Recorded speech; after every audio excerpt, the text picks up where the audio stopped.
नमस्कार देवी और सज्जनों, मैं मनीष गौड़ आज आप सभी को ज्योतिष शास्त्र के अनुसार संतान प्राप्ति के कुछ अचूक उपाय बताऊंगा।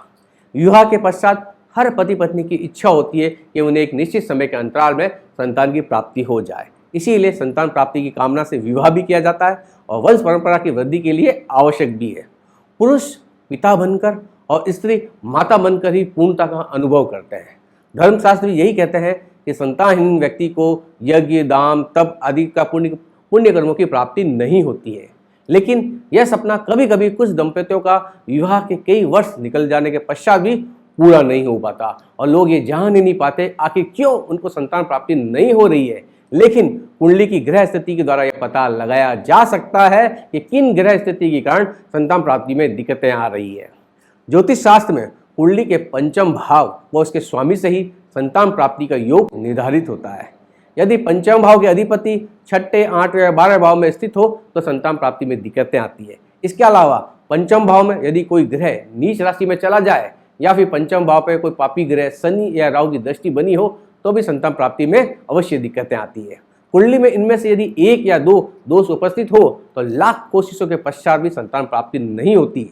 लेकिन इसके लिए ज्योतिष में कुछ उपाय बताए गए हैं। इन उपायों से जनरली आपको लाभ प्राप्त होगा। संतान प्राप्ति की कामना के इच्छुक दंपति को अपने घर में लड्डू गोपाल कृष्ण भगवान की मूर्ति स्थापित करनी चाहिए और इन्हीं के पास सिद्ध अभिमंत्रित संतान गोपाल यंत्र भी स्थापित करें और प्रतिदिन पान के पत्ते पर मक्खन और मिश्री का भोग लगाएं और संतान गोपाल मंत्र का 108 बार जाप करें और उस मक्खन मिश्री को प्रसाद रूप में पति पत्नी दोनों ग्रहण कर लें। कुछ ही समय पश्चात संतान प्राप्ति अवश्य होगी। इसके अलावा स्त्री और पुरुष दोनों को अपनी कुंडली दिखाकर पंचम भाव के स्वामी का रत्न भी अवश्य गले में धारण करना चाहिए, क्योंकि पंचम भाव का रत्न धारण करने से संतान प्राप्ति के मार्ग प्रशस्त होते हैं। इसके साथ ही देवगुरु बृहस्पति को संतान प्राप्ति का मुख्य कारक ग्रह माना गया है। बृहस्पति को मजबूत करने के लिए आप प्रतिदिन केले के पौधे की पूजा करना शुरू कर दें। रोज केले के पौधे में जल चढ़ाएं। जब भी आप नहाते हैं 2 चुटकी हल्दी डालकर स्नान करें और गुरुवार के दिन किसी विष्णु मंदिर में जाकर 1 कटोरी चने की दाल, 2 साबुत हल्दी की गांठें और 2 हरी इलायची का भोग लगाएं और वहीं मंदिर में बैठकर ओम नमो भगवते वासुदेवाय मंत्र का जाप करें।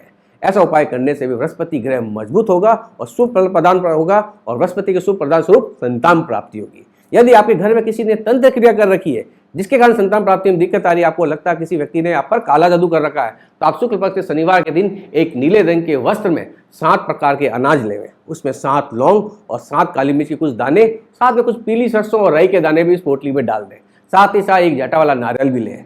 सारे सामग्री को पोटली बनाकर अपने ऊपर से जो दंपति पति पत्नी 7 बार एंटी क्लॉकवाइज घुमाकर किसी भी साफ बहते पानी में विसर्जित करके आ जाए। ऐसा आपको 3 बार करना है। ऐसा करने से यदि आपके ऊपर किसी तांत्रिक क्रिया होगी जल्दी हट जाएगी। ये लाखों लोगों पे आजमाया गया उपाय है और इससे रिजल्ट भी बहुत अच्छा मिलता है। इसके अलावा आप शुक्ल पक्ष के शुक्रवार के दिन सुबह के समय एक बेदाग नींबू लें और उसका रस निकालकर उसे थोड़ा सा नमक मिलाकर भगवान श्री कृष्ण की तस्वीर के सामने रख दें और रात्रि में संभोग से पहले पत्नी को कृष्ण भगवान का आशीर्वाद समझकर ये नींबू का रस पिला दें। ऐसा 3 दिन करने के पश्चात भी यदि कोई और प्रकार की क्रिया की गई है तो क्रिया दूर होकर संतान प्राप्ति के मार्ग प्रशस्त होंगे।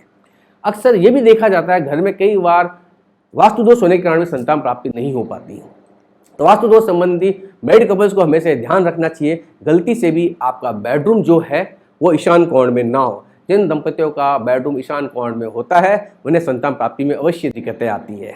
वास्तु संबंधित पूरी जानकारी के लिए मैंने वास्तु संबंधी अन्य और टॉपिक बना रखे हैं, उस पर जाकर आप पूरी जानकारी प्राप्त कर सकते हैं। मेरे प्रिय मित्रों, ये थी संतान प्राप्ति के अंदर दिक्कतें आने के कुछ ज्योतिष संबंधी उपाय है। इसके अलावा आप प्रत्येक व्यक्ति की कुंडली में पंचम भाव और उसके स्वामी की स्थिति अलग होती है। यदि आप भी अपनी कुंडली का विश्लेषण द्वारा जानना चाहते हैं कि किस कारण से संतान प्राप्ति में दिक्कतें आ रही है तो नीचे दिए गए नंबर से संपर्क करके सीधा मुझसे जुड़ सकते हैं। मैं आपकी समस्या का समाधान करूंगा। धन्यवाद।